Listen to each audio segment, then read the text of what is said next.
Hi friends, പത്തനംതിട്ടയിലെ പുതിയൊരു എപ്പിസോഡിലേക്ക് എല്ലാവർക്കും സ്വാഗതം. അങ്ങനെ ജലജയെ പാമ്പ് കൊത്തുകയാണ്. അജയനും അഭിയും കൂടി ജലജയെ കൊണ്ട് ഹോസ്പിറ്റലിലേക്ക് പോകുന്നുണ്ട്. അങ്ങനെ നയന പറയുന്നുണ്ട്, എന്താണെന്നറിയില്ല, നേരത്തെ തൊട്ട് അപ്പച്ചിക്ക് എന്തോ ഒരു വെപ്രാളം ഉണ്ടായിരുന്നു. അപ്പോൾ നന്ദുവും പറയുന്നുണ്ട്, കുറെ നേരം കൊണ്ട് അവരിങ്ങനെ മാറി നിരഞ്ഞും തപ്പിയും തടഞ്ഞും ഒക്കെ നിൽക്കുമായിരുന്നു എന്നിങ്ങനെ പറയുമ്പോൾ നവ്യ ദേഷ്യപ്പെടുന്നുണ്ട്. അതിന് ഈ ചടങ്ങിന് പങ്കെടുക്കാൻ അവർക്ക് ഒട്ടും താല്പര്യമില്ലായിരുന്നു, അതുകൊണ്ടാണ് അവരങ്ങനെ മാറി നിന്നത് എന്നൊക്കെ പറഞ്ഞ് നവ്യ ദേഷ്യപ്പെടുന്നുണ്ട്. അങ്ങനെ ഹോസ്പിറ്റലിൽ ചെന്ന ജലജയാണ് അവിടെ ആകെ ബഹളം വെക്കുകയാണ്. അങ്ങനെ ഡോക്ടർ അതിനുള്ള മരുന്നും ട്രീറ്റ്മെൻറ്റുകളും ഒക്കെ നടത്തുന്നുണ്ട്. പെട്ടെന്ന് തന്നെ കൊണ്ടുവന്നത് കൊണ്ട് ജലജയുടെ ജീവൻ രക്ഷിക്കാൻ പറ്റുകയാണ്. എത്രയും പെട്ടെന്ന് കൊണ്ടുവന്നത് തന്നെയാണ് ജലജയുടെ ജീവൻ രക്ഷിക്കാൻ കാരണമെന്നും പറയുന്നുണ്ട്. അതുപോലെ തന്നെ ഏത് പാമ്പാണ് കടിച്ചതെന്നും അവർ വിളിച്ച് പറയുന്നുണ്ടായിരുന്നു. അങ്ങനെ ജലജ അഭിയോട് പറയുന്നുണ്ട്, എന്താണ് അമ്മോനെ ഇത്, നമ്മൾ എന്ത് ചെയ്താലും അത് നമുക്ക് തന്നെ തിരിച്ചടിയായിട്ട് വരികയാണല്ലോ. എന്ത് ചെയ്യാനമ്മേ, അവരൊക്കെ ദൈവങ്ങളെ എടുത്ത് കൈ പിടിച്ചിരിക്കുക, അതുകൊണ്ടാണ് അവർക്കൊന്നും സംഭവിക്കാത്തത്.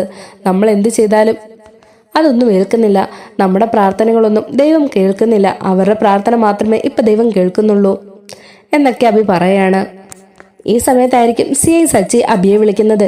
എന്തായി, പാമ്പിനെ കിട്ടിയോ? എൻ്റെ പൊന്നു സാറേ, പാമ്പിനെ കിട്ടിയോന്നോ? പണി കിട്ടിയത് ഞങ്ങൾക്ക് തന്നെയാ. അതെന്താടാ അങ്ങനെ? അത് എൻ്റെ അമ്മയെ തന്നെയാ പാമ്പ് കടിച്ചത്. ആര്? ജലജാൻറ്റീനെയോ? ആ അതെ, എൻ്റെ അമ്മ ഇപ്പോൾ ഹോസ്പിറ്റലിലാണ്. ആഹാ, അവർക്കിപ്പോൾ എങ്ങനെയുണ്ട്? പെട്ടെന്ന് ഹോസ്പിറ്റലിലേക്ക് കൊണ്ടുവന്നത് കൊണ്ട് ജീവൻ രക്ഷിക്കാൻ പറ്റി. ഇപ്പം ആപത്തൊന്നുമില്ല, മരുന്ന് ചെയ്തുകൊണ്ടിരിക്കുകയാണ്, ഇപ്പൊ കുഴപ്പമൊന്നുമില്ല എന്ന് പറഞ്ഞു, ICUയിലാണ് എന്നൊക്കെ ഇങ്ങനെ പറയാണ്. ഈ സമയത്ത് അജയ് വന്നിട്ട് അഭിയോട് ചോദിക്കുന്നുണ്ട്, എങ്ങനെയുണ്ടടാ ഇപ്പം? ജലജയ്ക്ക് ഇപ്പം എങ്ങനെയുണ്ടടാ എന്നൊക്കെ ചോദിക്കുന്നുണ്ട്. അപ്പോൾ അഭി പറയുന്നുണ്ട്, ഇപ്പം കുഴപ്പമൊന്നുമില്ല. പിന്നെ അവിടുത്തെ കാര്യം എന്തായി? അനന്തപുരിയിൽ പാമ്പിനെ കിട്ടിയോ? ആ അതെ, ഇപ്പം ജേട്ടൻ വിളിച്ചിരുന്നു, പാമ്പിനെ കിട്ടിയെന്നാ പറഞ്ഞത്. ഒരു പാമ്പ് പിടുത്തക്കാരനെ വിളിച്ച് ആ പാമ്പിനെ പിടിച്ചോണ്ട് പോയി എന്നാണ് ഇങ്ങനെ പറഞ്ഞത്. ഇപ്പം പ്രശ്നമൊന്നുമില്ല എന്നാ പറഞ്ഞത്. എങ്കിലും ഞാൻ ആലോചിക്കുന്നത് ആ വീട്ടിൽ എങ്ങനെ പാമ്പ് കയറി എന്നതാണ്. അപ്പോൾ അഭി പറയുന്നുണ്ട്, അത് തന്നെയാ ഞങ്ങളും ആലോചിക്കുന്നത്. അത്രയും വലിയ വീട്ടിൽ പാമ്പ് എവിടെ നിന്ന് വന്നു, എങ്ങനെ കയറി? എന്നിട്ട് അഭി പറയുന്നുണ്ട്, ഇന്നലെയാണെങ്കിൽ അമ്മയാണെ ഒരു പാമ്പിനെ സ്വപ്നം കണ്ടതാ. അപ്പം തൊട്ട് അമ്മ ആകെ രാവിലെ പേടിച്ച് വിറച്ചാണ് നടക്കുന്നത്. ഒരു പാമ്പ് വന്ന് അമ്മയെ കടിക്കുന്നതായിട്ട് അമ്മ സ്വപ്നം കണ്ടത്. അത് കണ്ടപ്പോൾ തൊട്ട് അമ്മ ആകെ ടെൻഷനിലായിരുന്നു. അപ്പോഴും ഞാൻ അമ്മയോട് പറഞ്ഞു, അമ്മ എന്തായി പറയുന്നത്, അതൊന്നും നടക്കാൻ പോകുന്നില്ല, അത് വെറും ഒരു സ്വപ്നം അല്ലേ അമ്മ എന്നൊക്കെ പറയുമായിരുന്നു. അപ്പോഴും അമ്മ പറഞ്ഞു, ഞാൻ വെളുപ്പിനെ കണ്ട സ്വപ്നമാ, അത് ഫലിക്കും, എനിക്ക് ഉറപ്പാ എന്നിങ്ങനെ പറഞ്ഞ് പേടിച്ചായിരുന്നു അമ്മ നടന്നത്. എന്തായാലും അതുപോലെ തന്നെ സംഭവിച്ചല്ലോ എന്നൊക്കെ അഭി പറയാണ്. ഈ സമയത്ത് അനന്തപുരിയിലാണെങ്കിൽ നന്ദു ഇതിനെപ്പറ്റിയുള്ള അന്വേഷണങ്ങളൊക്കെ ആരംഭിക്കുകയാണ് കേട്ടോ. നിങ്ങൾ ആരെങ്കിലും ഇവിടെ പാമ്പിൻ്റെ സാന്നിധ്യം തിരിച്ചറിയുമോ, അതിനെ കാണുമോ, അങ്ങനെ എന്തെങ്കിലും ചെയ്യുകയോ ചെയ്തോ? അപ്പോൾ അവരെല്ലാം പറയാണ്, ഇല്ല, ഞങ്ങൾ അങ്ങനെയൊന്നും കണ്ടിട്ടില്ല എന്ന്. അപ്പം നന്ദു മുത്തശ്ശനോട് ചോദിക്കുന്നുണ്ട്, അല്ല മുത്തച്ഛ, ഈ വീട്ടിൽ പാമ്പ് കയറാനുള്ള എന്തെങ്കിലും സാധ്യതയുണ്ടോ? അതിനുള്ള ഒരു ചാൻസും ഞാൻ കാണുന്നില്ല മോളെ. മൂക്ക് തന്നെ അറിയാലോ, ചുറ്റുമതിലുള്ളത് 2 ആൾ പൊക്കമുണ്ട് മതിലിന്. പിന്നെ ഗേറ്റിനടിയിലുള്ള സ്പേസിലൂടെ എങ്ങാനും കയറി വരുമോയെന്ന് നമുക്ക് പറയാൻ പറ്റില്ല. അല്ലെങ്കിൽ ഇനി അടുത്ത മരങ്ങളിലൂടെ എങ്ങാനും ഊർന്നിറങ്ങുമോ, അങ്ങനെ എന്തെങ്കിലും ചെയ്താലേ ഉള്ളിൽ കിടക്കാൻ ഒരു സാധ്യതയുള്ളൂ. ജയൻ പറയാണ്, ഇത്രയും വർഷമായിട്ട് ഈ വീട്ടിൽ ഇതേപോലൊരു സംഭവം ഉണ്ടായിട്ടില്ല. ഈ ഒരു ദിവസം തന്നെ ഇങ്ങനെയൊക്കെ ഉണ്ടായല്ലോ എൻ്റെ ഈശ്വര എന്നിങ്ങനെ പറയാണ്. അപ്പം മുത്തശ്ശി പറയുന്നുണ്ട്, അല്ല ജയ, ഇപ്പോൾ ജലജയ്ക്ക് എങ്ങനെയുണ്ട്? കുഴപ്പമൊന്നും ഇല്ലല്ലോ അല്ലേ? ഇല്ലമ്മേ, വേറെ കുഴപ്പമൊന്നുമില്ല. ഞാനിപ്പോൾ അജയനെ വിളിച്ചിരുന്നു, ജീവനാപത്തൊന്നുമില്ല എന്നാണ് ഡോക്ടർ പറഞ്ഞത്. ഹാവു, രക്ഷപ്പെട്ടു. ഞാനാകെ പേടിച്ചിരിക്കുമായിരുന്നു, ഇങ്ങനൊരു ദിവസമായിട്ട് ഇങ്ങനെയൊക്കെ സംഭവിച്ചല്ലോ എന്നോർത്ത്. അപ്പം നവ്യ പറയാണ്, എല്ലാവരും അവനെ ടാർഗറ്റ് ചെയ്ത് തന്നെ ഓരോന്നൊക്കെ പറയുമല്ലേ, അതുകൊണ്ടാണ് അവർ പൂജയിൽ നിന്ന് തന്നെ മാറി നിന്നത്. അങ്ങനെയൊന്നും പറയില്ല നവ്യേ, പൂജയിൽ നിന്ന് മാറി നിന്നത് അവരുടെ മനസ്സ് ശരിയല്ലാത്തതുകൊണ്ടാണ്. അങ്ങനെ ശരിയില്ലാത്തത് കൊണ്ടാണ് ആ ശിക്ഷ അവർക്ക് തന്നെ കിട്ടിയത്. അപ്പോൾ ജാനകി പറയുന്നുണ്ട്, എന്താണെന്നറിയില്ല, കുറേ നേരം തൊട്ട് ജലജ ചേച്ചി എന്തോ തപ്പുന്നുണ്ടായിരുന്നു. പൂജാമുറിയിലും റൂമിലും ഹാളിലും സെറ്റിക്കടിയിലും അങ്ങനെ എല്ലായിടത്തും തന്നെ എന്തോ തപ്പുന്നത് പോലെ തോന്നി. ഞാൻ എന്താ ചേച്ചി തപ്പുന്നതെന്ന് ചോദിച്ചപ്പോൾ ഒന്നുമില്ല എന്ന് പറഞ്ഞ് പെട്ടെന്ന് അവിടെ നിന്ന് മാറിപ്പോവുകയും ചെയ്തു. അതുപോലെ തന്നെയാണ് അഭിയും. ഞാൻ കണ്ടപ്പോഴെല്ലാം അവനും എന്തൊക്കെയോ തപ്പി നടക്കുമായിരുന്നു. അവനോട് ഞാനും ചോദിച്ചു, എന്താടാ കുറേ നേരമായല്ലോ അമ്മയും മോനും ഇങ്ങനെ ഓരോന്ന് തപ്പി നടക്കുന്നു. അപ്പോൾ അവൻ പറഞ്ഞത് അവൻ്റെ എയർപോർട്ട് കാണാതെ പോയെന്നാണ്. എയർപോർട്ടോ എന്ന് ഞാൻ ചോദിച്ചപ്പോൾ ചെവിയിൽ കുത്തുന്ന സാധനമില്ലേ അത് എന്ന് അവൻ പറഞ്ഞു. എന്ന് പറഞ്ഞിട്ട് അവനും അവിടെ നിന്ന് പോവുമായിരുന്നു. അപ്പം നവ്യ മനസ്സിൽ ചിന്തിക്കുന്നുണ്ട്, അവൻ റൂമിൽ വെച്ച് എയർപോർട്ട് തപ്പിയപ്പോൾ ഞാൻ ആ സാധനം അവൻ്റെ കയ്യിലെടുത്ത് കൊടുത്തു വിട്ടതാണല്ലോ, പിന്നെന്തിനാണ് അവൻ തപ്പിയത്? അതുപോലെ തന്നെ ജലജയുടെ റൂമിൽ ചെന്നപ്പോൾ അവളും ഇതേപോലെ എന്തോ തപ്പിക്കൊണ്ട് നിൽക്കുന്നത് നവ്യ കണ്ടതല്ലേ. അപ്പോൾ അതിലും അവൾക്കൊരു സംശയം തോന്നുകയാണ്. നവ്യ ഇങ്ങനെ ആലോചന നിൽക്കുന്നത് കാണുമ്പോൾ നന്ദു ചോദിക്കുകയാണ്, എന്താ ചേച്ചി, ചേച്ചിക്ക് എന്തെങ്കിലും അറിയാമോ? അവരുടെ ഭാഗത്ത് എന്തെങ്കിലും തെറ്റുള്ളതായിട്ട് ചേച്ചിക്ക് തോന്നുന്നുണ്ടോ? ഏയ്, എനിക്ക് സംശയമൊന്നുമില്ല. ഞാൻ എന്തിനാ അവരെ സംശയിക്കുന്നത്? അല്ല, നീ എന്താ ഇപ്പോൾ പറഞ്ഞു വരുന്നത്? അവരാണ് ഇവിടെ പാമ്പിനെ കൊണ്ട് ഇട്ടതെന്നാണോ? അയ്യോ ചേച്ചി, ഞാൻ അങ്ങനെയൊന്നും ചോദിച്ചല്ല. സാധാരണഗതിയിൽ ഈ വീട്ടിൽ ഇങ്ങനെയുള്ള എന്തെങ്കിലും പരിപാടി കാണിക്കണമെന്നുണ്ടെങ്കിൽ അത് അവരാകാനേ സാധ്യതയുള്ളൂ. അതുകൊണ്ട് ചോദിച്ചതാ. ഇനി ചേച്ചിക്ക് എന്തെങ്കിലും അറിയുമോ എന്ന് ചോദിച്ചെന്നേ ഉള്ളൂ. അങ്ങനെ അറിയാമെന്നുണ്ടെങ്കിൽ അത് നമ്മുടെ അന്വേഷണത്തിൽ ഒരു സഹായമാകും. ആഹാ, അപ്പം നീ അതും അന്വേഷിക്കാൻ പോവാണോ? പിന്നല്ലാതെ ഇങ്ങനൊരു സംഭവം ഈ വീട്ടിലുണ്ടാകുമ്പോൾ അത് അന്വേഷിക്കണ്ടേ? ഒരാളുടെ ജീവന് തന്നെ ആപത്തായിരിക്കുകയാണ്. ഇവിടെ ഇത്രയും പേരുണ്ട്. ആ പാമ്പ് മറ്റാരെങ്കിലും കടിച്ചിരുന്നെങ്കിലോ? ഒന്ന് ആലോചിച്ച് നോക്കിയേ. ഇവിടെ ഒരു കുഞ്ഞുള്ളതാ, അതുപോലെ ചേച്ചിയുടെ മോനും ഇവിടെ ഉള്ളതല്ലേ. ഇവർക്ക് ആർക്കെങ്കിലുമാണ് ഇത് സംഭവിച്ചിരുന്നെങ്കിലോ? ഒന്ന് ആലോചിച്ച് നോക്കിയേ. അങ്ങനെ എങ്ങനെ സംഭവിച്ചിരുന്നെങ്കിൽ അതിനുള്ള കാരണക്കാരെ ആരാണെന്നത് കണ്ടുപിടിക്കണ്ടേ? അപ്പം നവ്യ പറയുന്നുണ്ട്, ഒരു വീട്ടിൽ പാമ്പൊക്കെ വരുന്നത് അത് സ്വാഭാവികമല്ലേ, അതിപ്പോൾ അന്വേഷിക്കേണ്ട കാര്യമൊക്കെ ഉണ്ടോ? ചേച്ചി, അതൊക്കെ ശരി തന്നെയാ. ഒരു വീട്ടിൽ പാമ്പ് കയറുക എന്നുള്ളത് സ്വാഭാവികത തന്നെയാണ്. പക്ഷേ ഇവിടെ ഇന്ന് ഈ സംഭവിച്ച കാര്യത്തിൽ എനിക്ക് കുറച്ച് അസ്വാഭാവികത തോന്നി തുടങ്ങി. അതുകൊണ്ട് തന്നെ ഇത് അന്വേഷിക്കണം. അതുപോലെ ജാനകി അമ്മായി പറഞ്ഞതുപോലെ അവർ രണ്ടുപേരും എന്തൊക്കെയോ തപ്പുന്നതായിട്ട് ഞാനും കണ്ടതാ. അപ്പോൾ മുത്തശ്ശിയും പറയുന്നുണ്ട്, അത് നേരാ. പൂജാമുറി കയറിയപ്പോഴാണേലും അവർ മാറി മാറി നിൽക്കുകയായിരുന്നു, അങ്ങേയറ്റം ചേർന്ന്. അങ്ങനെ പൂജയൊക്കെ കഴിഞ്ഞതിന് ശേഷമാണ് അവരിങ്ങനെ ഓരോന്ന് തപ്പി നടക്കുന്നതായിട്ട് ഞാൻ കണ്ടത്. അപ്പം നയന പറയുന്നുണ്ട്, എനിക്കാണെങ്കിൽ ആകെ പേടിയാകുന്നു ഇന്ന് ഈ ദിവസം തന്നെ ഇങ്ങനെയൊക്കെ സംഭവിച്ചത് ഓർത്തിട്ട്. അപ്പോൾ ദേവയാനി പറയുന്നുണ്ട്, മോൾ ഇതൊന്നും ഓർത്ത് വിഷമിക്കേണ്ട. ഇതാരെങ്കിലും മനഃപൂർവ്വം ചെയ്തതാണെങ്കിൽ അതിനുള്ള ശിക്ഷ അവർക്ക് ദൈവം കൊടുത്തോളും. അപ്പോൾ മുത്തശ്ശൻ പറയുന്നുണ്ട്, മോളെ നന്ദുമോളെ, നിനക്കിതിനെപ്പറ്റി എന്തെങ്കിലും സംശയം ഉണ്ടെങ്കിൽ നീ ധൈര്യമായിട്ട് ഇതിനെപ്പറ്റി അന്വേഷിച്ചോ. ഒരു കുഴപ്പമില്ല. ഞങ്ങളുടെ ഭാഗത്തു നിന്ന് എന്ത് സഹായം വേണമെങ്കിലും മോൾക്ക് അതിനായിട്ട് കിട്ടും എന്നിങ്ങനെ മുത്തശ്ശൻ പറയാണ്. എന്നാൽ ശരി മുത്തശ്ശ, ഞാനെന്നാ വീട്ടിലേക്ക് പോവാണ്. അവിടെ ചെന്നിട്ട് സൈബർ സെൽ വരെ ഒന്ന് പോകണം.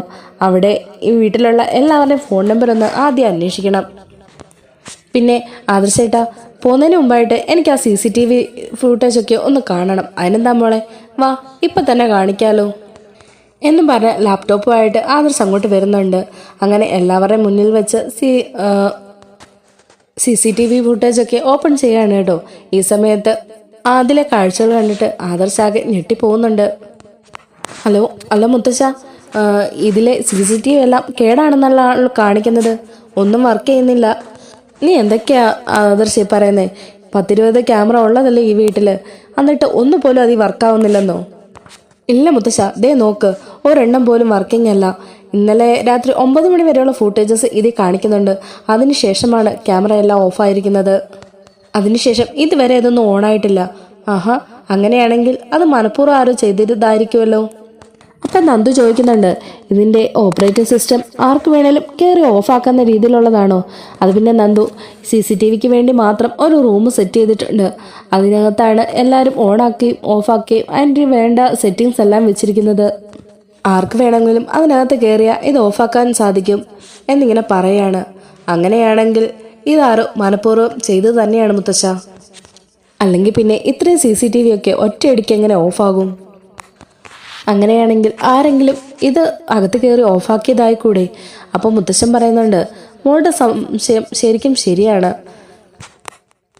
ഇന്നലെ രാത്രി ഈ വീട്ടിൽ എന്തോ സംഭവിച്ചിട്ടുണ്ട്. ഇല്ലെങ്കിൽ കൃത്യം 9 മണിക്ക് തന്നെ എല്ലാ ക്യാമറകളും ഓഫാകണമെന്നുണ്ടെങ്കിൽ അത് മനഃപൂർവ്വം ആരോ ഓഫാക്കിയത് തന്നെയാണ്. അപ്പോൾ ആദർശ് പറയുന്നുണ്ട്, എന്തായാലും ഒരേ സമയത്ത് എല്ലാ ക്യാമറയും ഓഫാകത്തില്ലല്ലോ, ഇതിലെന്തോ ചതിയുണ്ട് എന്നും പറഞ്ഞ് CCTV റൂമിൽ പോയി ആദർശ് നോക്കുന്നുണ്ട്. അവിടെ ചെല്ലുമ്പോൾ തന്നെ ഇത് ഓഫാക്കിയിട്ടിരിക്കുന്നത് ആദർശ് കാണുകയാണ്. അങ്ങനെ ആദർശ് തിരിച്ചു വന്നിട്ട് പറയുന്നുണ്ട്, ഓരോ CCTVക്കും ഓരോ ബട്ടണാണ്, അതെല്ലാം ഒന്നിച്ച് ഓഫാക്കിയിരിക്കുകയാണ്. ഒരു സ്വിച്ച് മാത്രമാണെങ്കിൽ അതെങ്ങനെ ഓഫായി പോയതാണെന്ന് നമുക്ക് ചിന്തിക്കാമായിരുന്നു. ഇത് ഓരോന്നിനും ഓരോ സ്വിച്ച് ആയതുകൊണ്ട് തന്നെ മനഃപൂർവ്വം ആരോ കയറി അതിനകത്ത് കയറി ഓഫാക്കിയതാണെന്നുള്ള കാര്യം വ്യക്തമാണ് എന്നിങ്ങനെ ആദർശ് പറയാണ്. മുത്തശ്ശി ചോദിക്കുന്നുണ്ട്. അപ്പോൾ ഇതാരായിരിക്കും ഇങ്ങനെ ഓരോ CCTV പോയിന്ന് ഓഫാക്കിയിട്ടുണ്ടാവുക? ഇനി ഇന്നലെ രാത്രി ഇത് ഓഫാക്കിയത് ഈ പാമ്പിനെ ഇവിടെ കൊണ്ടുവന്ന് വെക്കാൻ വേണ്ടിയിട്ടായിരിക്കുമോ? എൻ്റെ ഈശ്വര, എന്തൊക്കെയായി കേൾക്കുന്നത് എന്നൊക്കെ മുത്തശ്ശി പറയാണ്. അപ്പം നന്ദു പറയുന്നുണ്ട്, മുത്തശ്ശ എന്തായാലും ഈ കേസ് സീരിയസ് ആയിട്ട് അന്വേഷിച്ചേ പറ്റൂ. ഇങ്ങനൊരു ക്രൂരത ആരാണോ ചെയ്തത് എന്തായാലും അത് അന്വേഷിച്ച് കണ്ടുപിടിച്ചേ പറ്റുള്ളൂ. ആ പാമ്പിനെക്കാട്ടിലും വിഷമുള്ള ആളാണ് ഇത് ചെയ്തിരിക്കുന്നത്. അതുകൊണ്ട് തന്നെ എത്രയും പെട്ടെന്ന് അവരെ കണ്ടെത്തിയേ പറ്റുള്ളൂ എന്നിങ്ങനെ പറയുന്നുണ്ട്. അല്ല മുത്തശ്ശ, ഇവിടുത്തെ സെക്യൂരിറ്റി ഗാർഡ് എന്തിയേ? അപ്പോൾ ആദർശ് പറയുന്നുണ്ട്, അദ്ദേഹത്തിന് സുഖമില്ലാതെ 2-3 ദിവസമായിട്ട് ലീവിലാണ്. അപ്പോൾ ഇതാരും മനഃപൂർവ്വം ചെയ്തത് തന്നെയാണ്. സെക്യൂരിറ്റി ഇല്ലാത്ത സമയം നോക്കി മനഃപൂർവ്വം ചെയ്ത കാര്യമാണിതൊക്കെ. അതിനർത്ഥം മറ്റാരും ഇവിടെ വന്നിട്ടുണ്ടെന്നുള്ള കാര്യം ഉറപ്പാണ്.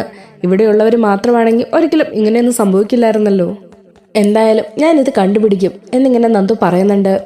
2 കുഞ്ഞുങ്ങളും അതുപോലെ പ്രായമുള്ളവരുമുള്ള ഈ വീട്ടിലേക്ക് ഇങ്ങനെ ഒരു ചതി ചെയ്തവനെ ഒരിക്കലും ഞാൻ വെറുതെ വിടാൻ പോകുന്നില്ല മുത്തശ്ശ എന്നിങ്ങനെ നന്ദു പറയാണ്. ഈ സമയത്ത് അങ്ങനെ നന്ദു അവിടെ നിന്ന് പോവാണ്. ഈ സമയത്ത് ജയൻ നവ്യോട് ചോദിക്കുന്നുണ്ട്, അല്ല മോള് ദേഷ്യപ്പെടാൻ വേണ്ടിയിട്ട് ചോദിക്കുമല്ല. ജലജയുടെയോ അതേപോലെ അഭിയുടെയോ സ്വഭാവത്തിൽ എന്തെങ്കിലും അസ്വാഭാവികത മോക്ക് തോന്നിയായിരുന്നോ? ഇല്ല, എനിക്ക് അങ്ങനൊന്നും തോന്നിയില്ല. നിങ്ങളെല്ലാവരും എന്തിനാണ് എപ്പോഴും അഭിയെ അങ്ങനെ കുറ്റപ്പെടുത്തുന്നത്? അവൻ അങ്ങനൊന്നും ചെയ്യില്ല. പണ്ട് അവൻ അങ്ങനെ ആയിരുന്നു, അത് ശരിയാ. പക്ഷേ ഇപ്പോൾ അവനെക്കാട്ടിലും വിഷമുള്ളവരൊക്കെ ഇവിടെ നിൽപ്പുണ്ടല്ലോ, അവരായിരിക്കും ഇതൊക്കെ ചെയ്തത് എന്നൊക്കെ പറഞ്ഞ് നവ്യ ദേഷ്യപ്പെട്ട് അകത്തേക്ക് കയറി പോവാണ്.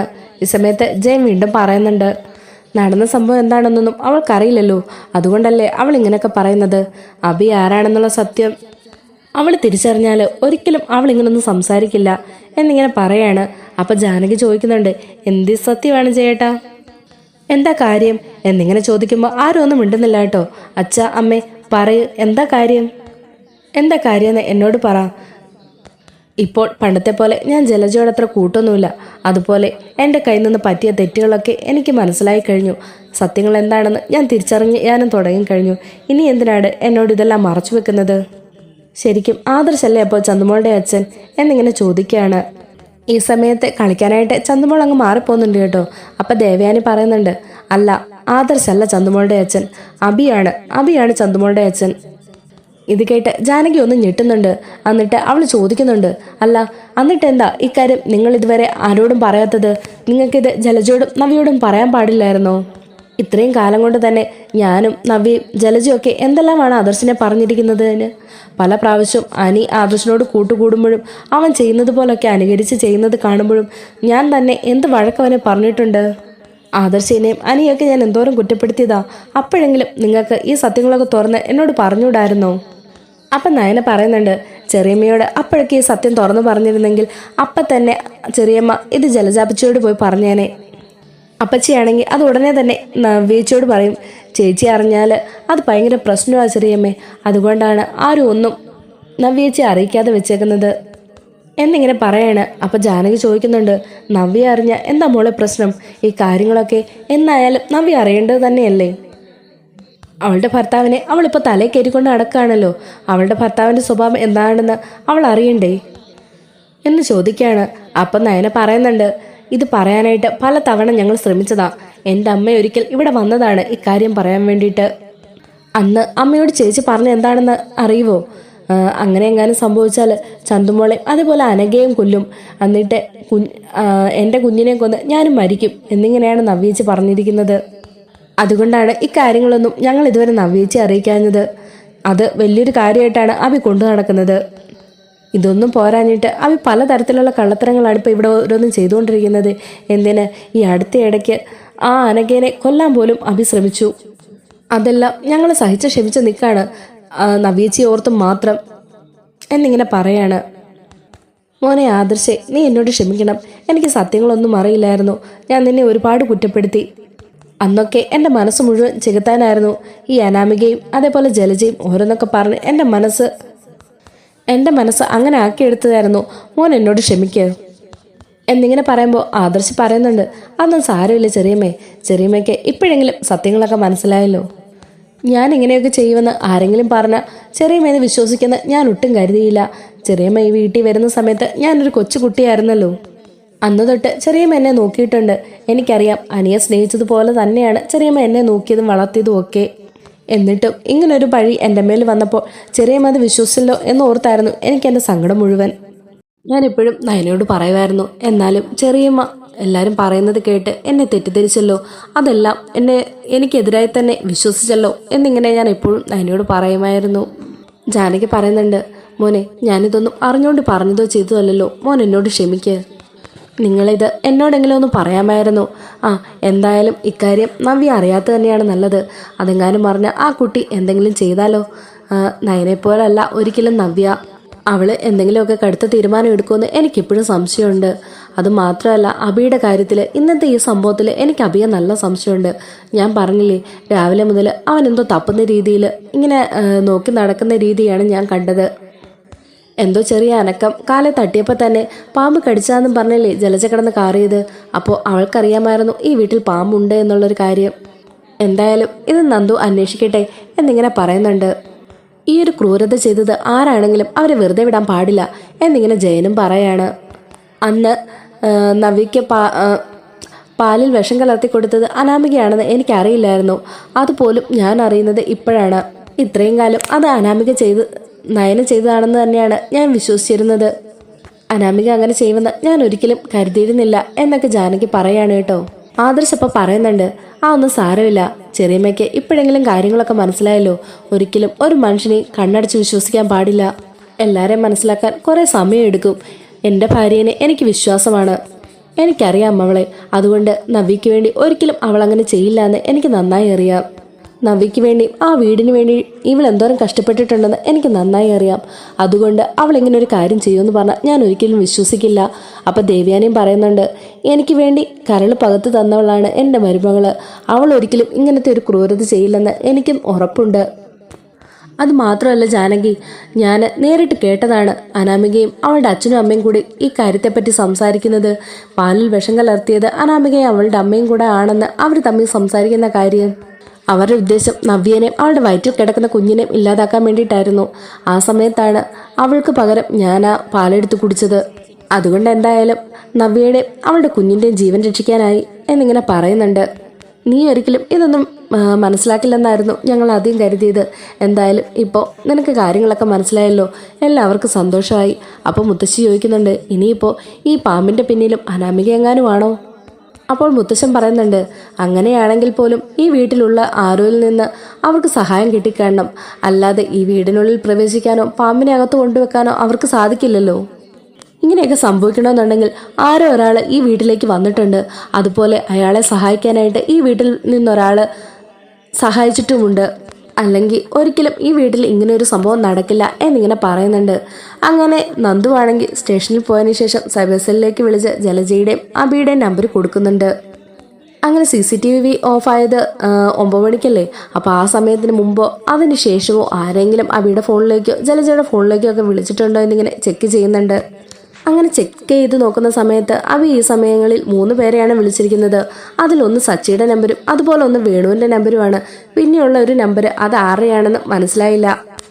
അങ്ങനെ അതാരാണെന്ന് അറിയാൻ വേണ്ടി നന്ദു ആ നമ്പറിലേക്ക് വിളിച്ചു നോക്കുന്നുണ്ട്. അങ്ങനെ ഫോൺ എടുത്ത അയാളോട് നന്ദു ഇതാരാണെന്ന് ചോദിക്കുമ്പോൾ അയാൾ ചോദിക്കുന്നുണ്ട്, ആഹാ, എൻ്റെ ഫോണിലേക്ക് വിളിച്ചിട്ട് ഞാൻ ആരാണെന്നാണോ ചോദിക്കുന്നത്? അപ്പോൾ നന്ദു പറയുന്നുണ്ട്, ഞാൻ ഇവിടുത്തെ സ്ഥലം SI ആണ്. സത്യം പറയടോ, താൻ ഇവിടുത്തെ ക്രിമിനലല്ലേ? തന്നെക്കുറിച്ചുള്ള കാര്യങ്ങളൊക്കെ ഞാൻ അറിഞ്ഞു എന്നിങ്ങനെ പറയുമ്പോൾ, അയ്യോ മേഡം, അയ്യോ സാറേ, ഞാനൊരു തെറ്റും ചെയ്തിട്ടില്ല എന്നിങ്ങനെ പറയുമ്പോൾ, പിന്നെ തൻ്റെ ജോലി എന്താണ് എന്നിങ്ങനെ നന്ദു ചോദിക്കുന്നുണ്ട്.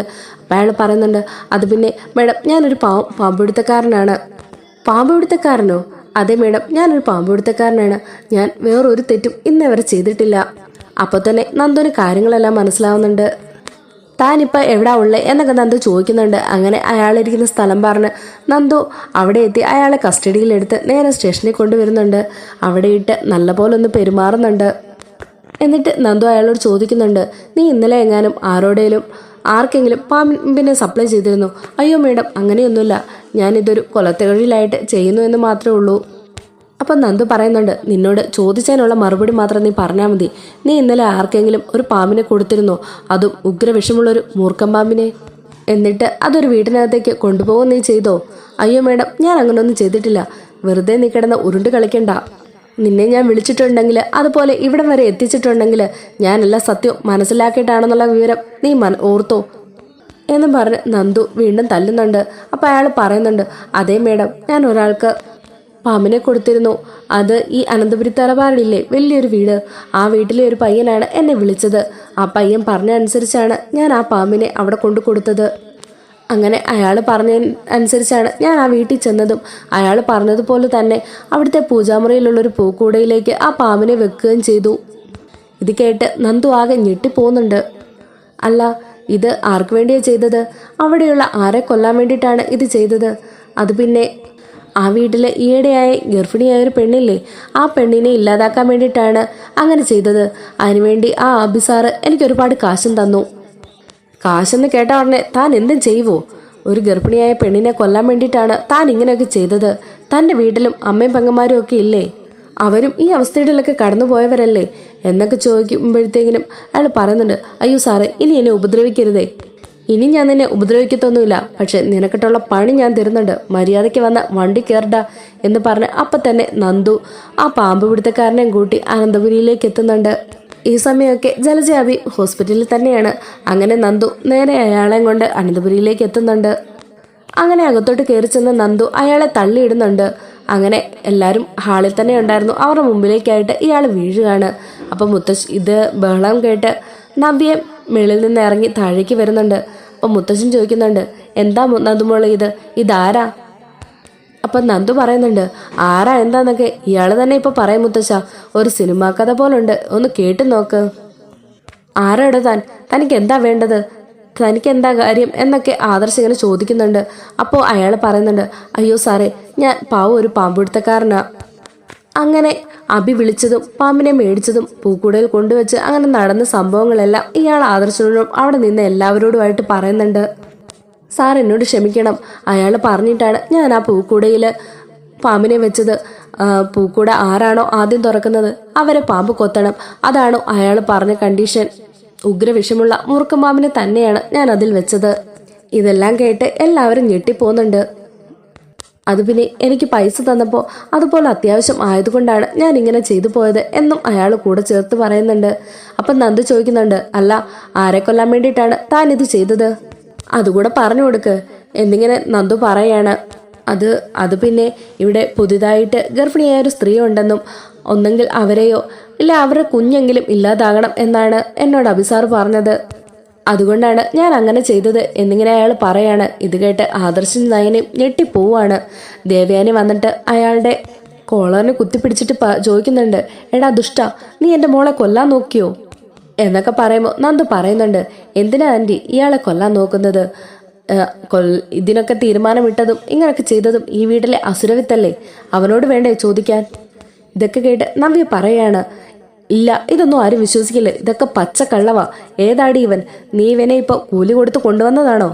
കാശ് കൊടുത്ത് ഏതോ ഒരു ക്രിമിനലിനെ കൊണ്ടുവന്ന് നീ ഇങ്ങനെയൊക്കെ പറയിപ്പിക്കുകയല്ലേ എന്നിങ്ങനെ ചോദിക്കുകയാണ്.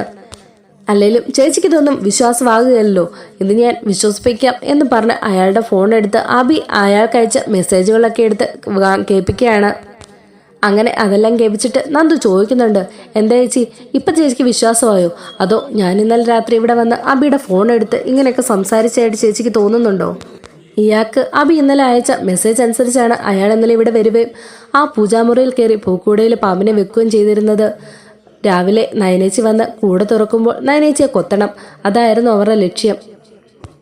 എന്തോ നയനേച്ചിയുടെ ഭാഗ്യം കൊണ്ട് മാത്രമാണ് അങ്ങനെയൊന്നും സംഭവിക്കാതിരുന്നത് എന്നിങ്ങനെ പറയുന്നുണ്ട്. അപ്പം നയന പറയുന്നുണ്ട്, അത് ശരിയാണ്, രാവിലെ ഞാൻ ആ കൂടെ തുറക്കുന്ന സമയത്ത് മുത്തശ്ശി ജലജാപ്പച്ചിയോട് അത് തുറക്കാൻ പറഞ്ഞതല്ലേ, ആ സമയത്ത് വേണ്ട ഞാൻ ചായ കുടിച്ചു, ജാനകി നീ തുറക്ക്, അങ്ങനെ ഓരോ കാരണങ്ങൾ പറഞ്ഞ് അപ്പച്ചി ഒഴിഞ്ഞു മാറുമല്ലായിരുന്നോ? അത് മാത്രമല്ല, എല്ലാ കാര്യങ്ങളിൽ നിന്നും പൂജയ്ക്ക് അപ്പച്ചിയും അബിയും ഒഴിഞ്ഞു മാറി നിൽക്കുകയായിരുന്നു. അതിനുശേഷം ഓരോന്ന് തപ്പി നടന്ന് നമ്മളെല്ലാം കണ്ടതുമല്ലേ എന്നിങ്ങനെ പറയാണ്. അപ്പം മുത്തശ്ശൻ പറയുന്നുണ്ട്, നമ്മളായിട്ടിനി ജലജയ്ക്ക് ശിക്ഷ കൊടുക്കേണ്ട കാര്യമില്ല, അവൾക്കുള്ള ശിക്ഷ ദൈവം തന്നെ കൊടുത്തു.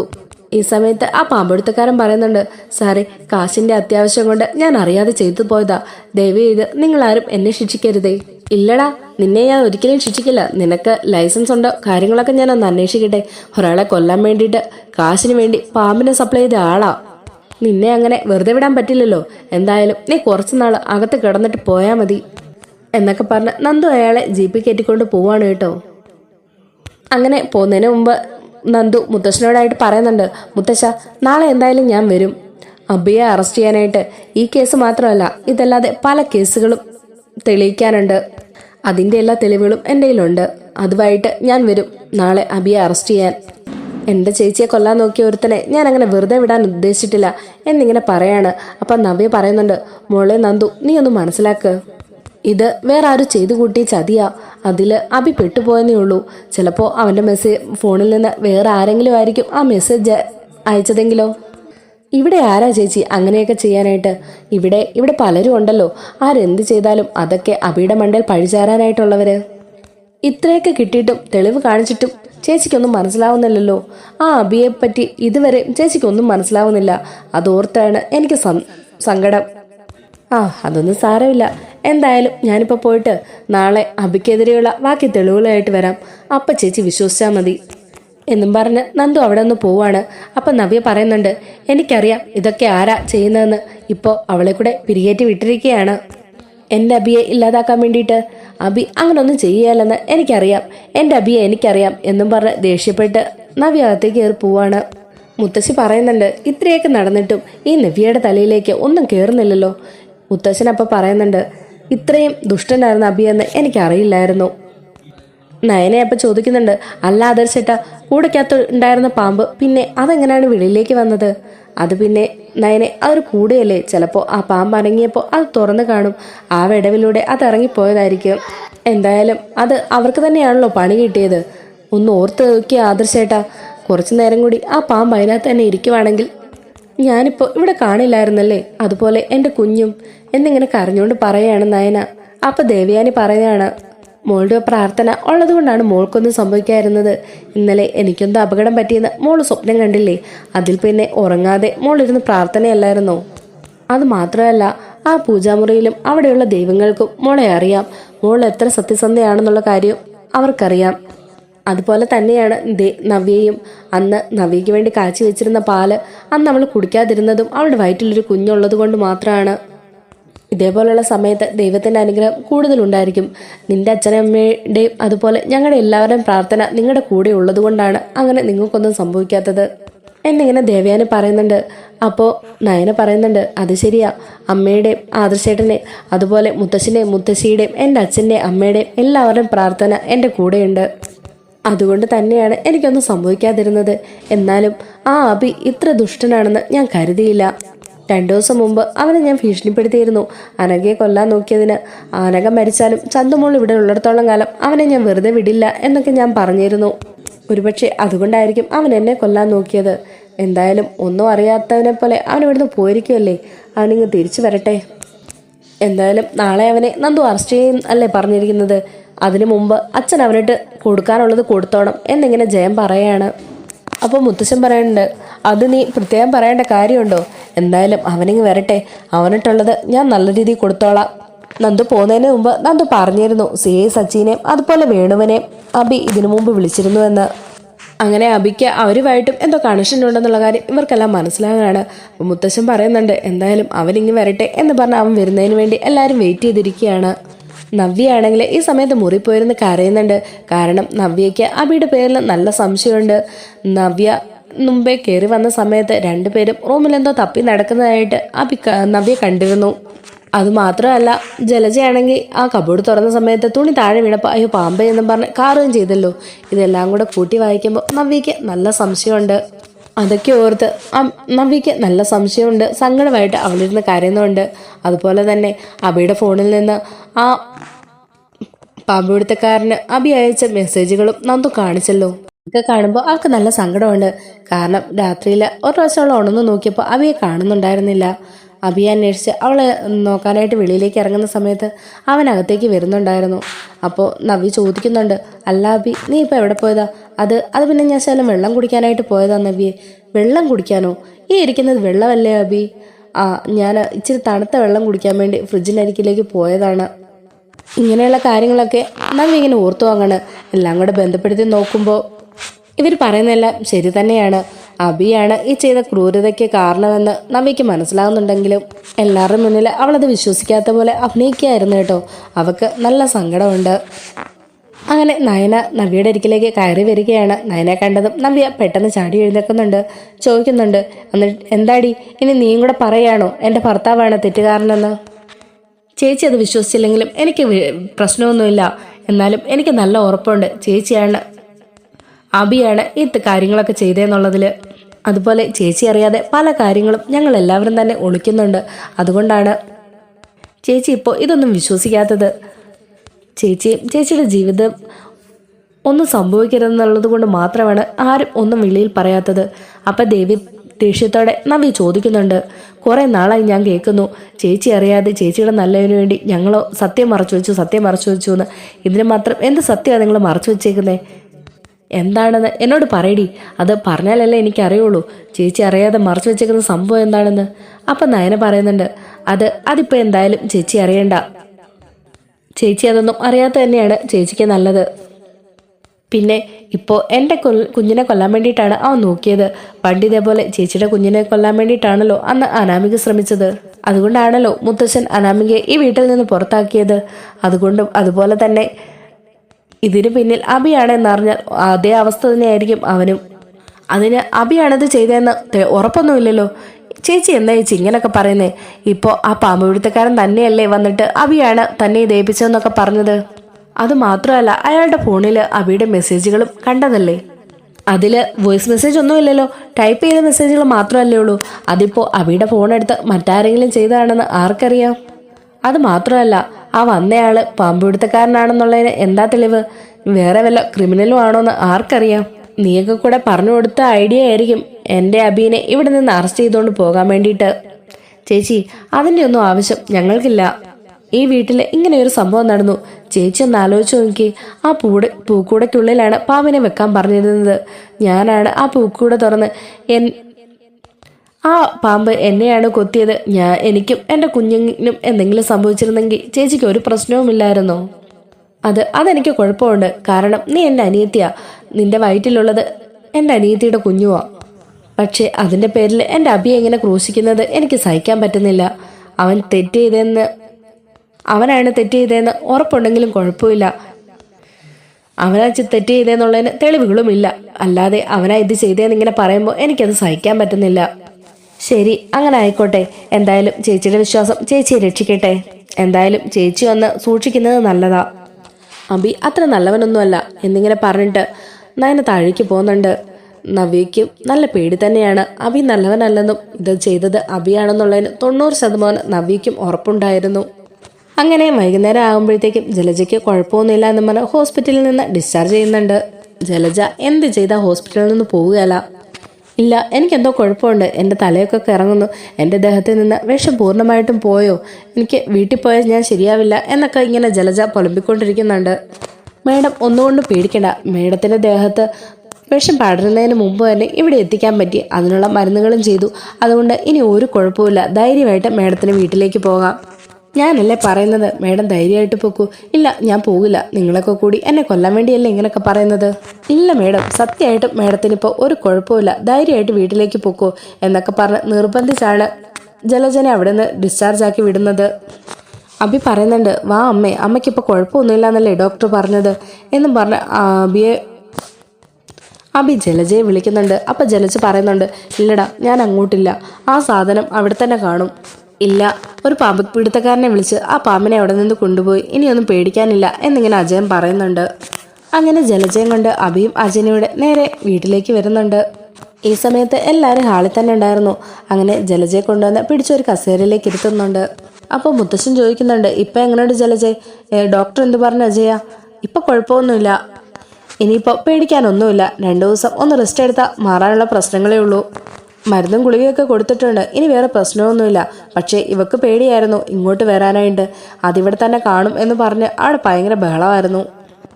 അങ്ങനെ മുത്തശ്ശൻ അബിയോട് പറയുന്നുണ്ട്, ഡാ അബി, നീ ഇങ്ങോട്ടൊന്ന് വന്നേ. എന്താ മുത്തശ്ശ, നിന്റെ ഫോൺ ഇങ്ങനെ തന്നേ. ഇത് കേട്ട് പെട്ടെന്ന് അബി ഒന്ന് ഞെട്ടുന്നുണ്ട്. എന്തിനാ ഇപ്പോൾ ഫോൺ ചോദിക്കുന്നത് എന്നുള്ള രീതിയിൽ. ഈ സമയത്ത് നവ്യയും കൂടെ താഴേക്ക് ഇറങ്ങി വരുന്നുണ്ട്. കൃത്യസമയത്ത് ഫോൺ മുത്തശ്ശൻ്റെ കയ്യിലിരിക്കുന്ന സമയത്താണ് അബിയുടെ ഫോണിലേക്ക് ആ വേണുവിൻ്റെ കോള് വരുന്നത്. അപ്പോൾ പെട്ടെന്ന് അബി ഒന്ന് ഞെട്ടാണ്. അയ്യോ മുത്തശ്ശ, ആ ഫോണിൽ നിങ്ങൾ തരുമോ എന്നിങ്ങനെ ചോദിക്കുകയാണ്. അപ്പം മുത്തശ്ശൻ പറയുന്നുണ്ട്, ആഹാ വേണുവിൻ്റെ കോളാണല്ലോ. ആരാടാ ഇത്? അനാമികയുടെ അച്ഛൻ വേണു തന്നെയാണോ? ഏയ് അല്ല മുത്തശ്ശ, അതെൻ്റെ വേറൊരു ഫ്രണ്ടാണ്. ഒന്ന് ഫോൺ ഇങ്ങ് തരുമോ എന്നിങ്ങനെ അബി ചോദിക്കുകയാണ്. നിൽക്ക് എന്തായാലും ഞങ്ങളും കേൾക്കട്ടെ വേണുവിന് എന്താ നിന്നോട് പറയാനുള്ളതെന്ന് എന്നും പറഞ്ഞ് കോൾ ഓൺ ചെയ്ത് സ്പീക്കറിൽ ഇടുന്നുണ്ട്. അപ്പോൾ വേണു കോൾ എടുത്തിട്ട് ചോദിക്കുന്നുണ്ട്, ഹലോ അബി, എന്തായി? പാമ്പ് അവളെ കുത്തിയോ? ഇത് കേട്ട് നവ്യയും അവിടെ നിന്നവരും എല്ലാവരും തന്നെ ഷോക്കാവുന്നുണ്ട്. അബിയാണെ ഒന്നും മിണ്ടാൻ നിൽക്കാണ്. അപ്പോൾ വേണു വീണ്ടും ചോദിക്കുന്നുണ്ട്, എന്താടാ അബി നീ ഒന്നും മിണ്ടാത്തത്? ഞാനേ ആ CI സച്ചിയെ വിളിച്ചു. അയാൾ പറഞ്ഞു എല്ലാം കുളവായെന്നൊക്കെ. അല്ലേ തന്നെ നിന്നെ എന്തേൽപ്പിച്ചാലാ ശരിയാവുന്നത്? പണ്ട് നിന്റെ ഭാര്യ നവ്യയ്ക്ക് വേണ്ടിയിട്ട് എൻ്റെ മോളൊരു പ്രാവശ്യം വിഷം കലക്കിയതാ പാലിൽ. അന്ന് അത് ദേവയാനി എടുത്ത് കുടിച്ചു. ഇപ്രാവശ്യം ഗർഭിണിക്ക് വെച്ചത് വേറെ ആർക്കോ കൊണ്ടല്ലേ? എന്താടാ അബി നീ ഒന്നും മിണ്ടാത്തത് എന്നിങ്ങനെ ചോദിക്കുമ്പോൾ അബി അത് പിന്നെ അങ്കിളെ. നീ അവിടെ തന്നെ ഉണ്ടായിരുന്നോ? എന്നിട്ടാണോ ഇത്രയും നേരം ഒന്നും മിണ്ടാതിരുന്നത്? ഞാൻ എത്ര നേരം കൊണ്ട് ഓരോന്ന് ചോദിച്ചുകൊണ്ടിരിക്കുക. എന്തായി കാര്യങ്ങളൊക്കെ? ഉഗ്രവിഷമുള്ളൊരു മൂർഖനെ കൊണ്ടാ നീ പോയെന്നൊക്കെ ആ സച്ചി പറഞ്ഞു. ആ നയനയുടെയും കൊച്ചിൻ്റെയും കാര്യം തീർന്നോ? അല്ലെങ്കിൽ ആ വീട്ടിലെ ആരെങ്കിലും കിളവനോ കിളവിയോ ദേവയാനോ അങ്ങനെ ആരെങ്കിലും വെടി തീർന്നോ എന്നിങ്ങനെ ചോദിക്കുകയാണ്. ഇത് കേട്ട് മുത്തശ്ശനും ആ ഫോണ് അവൻ്റെ കയ്യിൽ നിന്ന് ഇങ്ങനെ മേടിക്കുകയാണ്. മറുപടി ഞാൻ പറഞ്ഞാൽ മതിയോ വേണു എന്നിങ്ങനെ മുത്തശ്ശൻ ചോദിക്കുകയാണ്. ഇത് കേൾക്കുമ്പോഴത്തേക്കിനും വേണു ഫോൺ കട്ടാകുകയാണ്. മുത്തശ്ശൻ്റെ വകയിൽ ഒരൊറ്റ അടിയായിരുന്നു കേട്ടോ.